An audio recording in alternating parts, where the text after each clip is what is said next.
frame to finish. We just completed this deck on the north side of Evansville.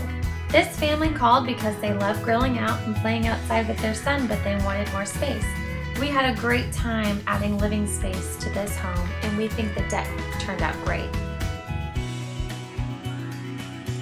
This is Ryan and Bill. They have 50 years combined experience in carpentry, and they love what they do.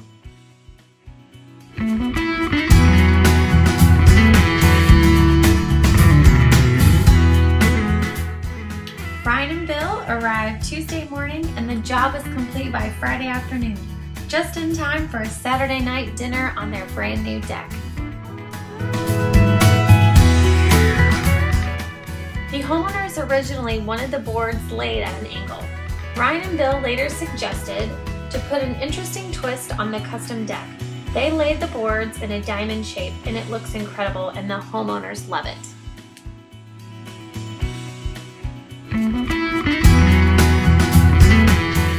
We love our brand new deck. Now my husband and son and I spend all our spare time outside, whether it's grilling out or just relaxing and having family time.